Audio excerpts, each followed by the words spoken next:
સમાચાર જૂનાગઢમાંથી આવી રહ્યા છે જે ચિંતાજનક છે।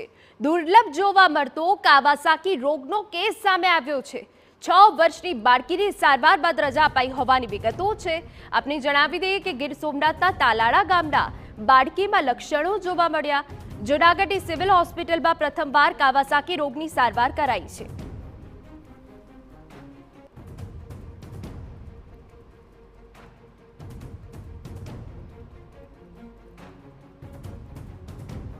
કાવાસાકી ડિસીઝ કે જે રક્તવાહિનીઓનો રોગ છે।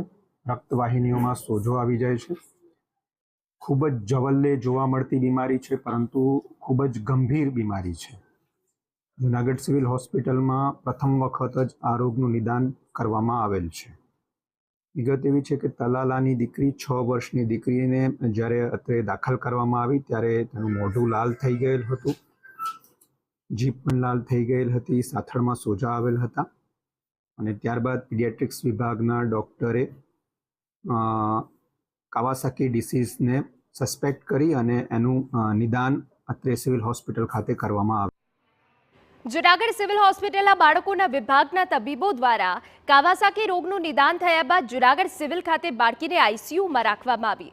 બાળકીની સંપૂર્ણ સારવાર કર્યા બાદ તેને રજા અપાઈ। હાલ આ રોગના બીજા કોઈ કેસ નહીં હોવાનું જૂનાગઢ સિવિલ હોસ્પિટલના સુપ્રિન્ટેન્ડન્ટે જણાવ્યું। આ બીમારી ખૂબ જ જવલ્લે જોવા મળે છે, પરંતુ ખૂબ જ ગંભીર બીમારી છે। તેમાં હૃદય, ફેફસા, કિડની ઉપર અસર થાય છે।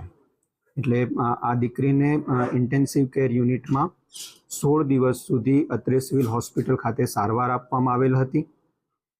30 થી 35 હજાર રૂપિયાની કિંમતનું એક એવા કુલ 5 ઇન્જેક્શન પણ વિનામૂલ્યે આ દીકરીને સારવાર દરમિયાન અત્રે આપવામાં આવેલ હતા અને ત્યારબાદ દીકરી સ્વસ્થ થતાં તેને અત્રેથી 16 દિવસની સારવાર બાદ ડિસ્ચાર્જ આપવામાં આવેલ।